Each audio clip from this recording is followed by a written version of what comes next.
Let's talk to James Esses now, though, psychotherapist and founder of Just Therapy, because the reverberations from almost 2 weeks ago now, since the Supreme Court handed down the ruling that trans women are not women, are still going on. Let's have a look just before we talk to James.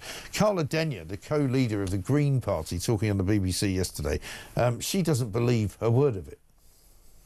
The EHRC Guidance seems to be saying that if a lesbian association or venue wants to include trans women, and let's bear in mind that lesbian women, non-trans lesbian women are amongst the most supportive of trans people in the whole of society, the advice, seems to say that they won't be allowed to. So would you like the guidance to be withdrawn and then we'll... Yes, exactly. The Greens are calling for the guidance to be withdrawn. It's clearly rushed and ill thought out and they haven't consulted all the people who'd be affected. OK. We're saying withdraw it. Think again, consult everyone who'd be affected by this guidance and then come out with something more thought out. OK.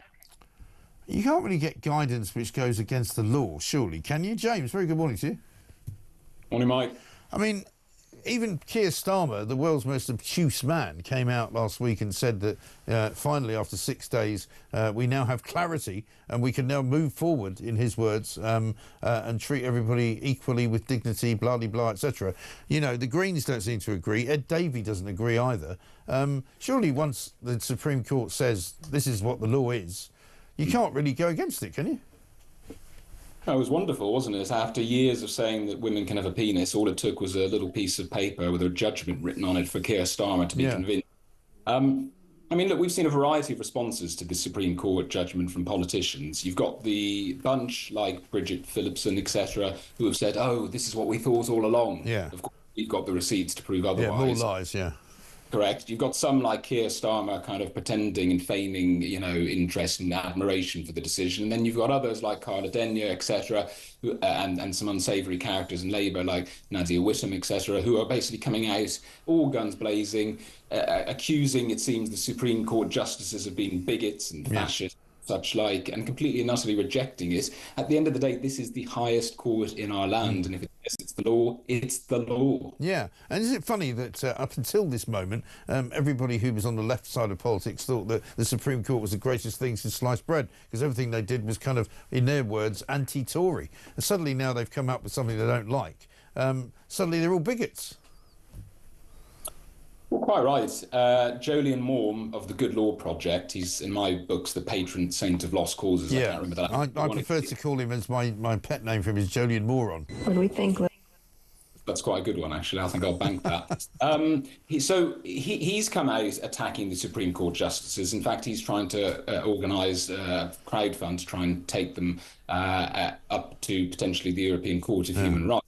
But there's previous tweets that he put out a few years ago on Brexit, where he made a point of saying, under no circumstances can we question Supreme Court judgments if they say it's the law. The law. So, you know, it's complete and utter duplicity. It's one rule for one and another for another.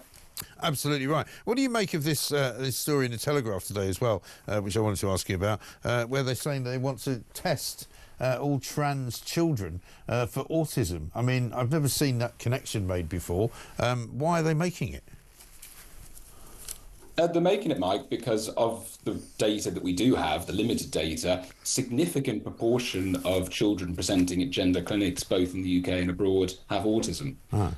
I work with a number of quote-unquote trans-identified young people. Again, the majority of them have autism. There's a clear connection. And there's a multitude of reasons for this, including the fact that people with autism often take things very literally and I think can be more, unfortunately, vulnerable to indoctrination from those who tell you that this is what a man is and this is what a woman is and it's possible born and trapped in the wrong body. So there is a clear correlation between gender dysphoria and autism, and indeed other mental health conditions and presentation. So I was actually very pleased to see this.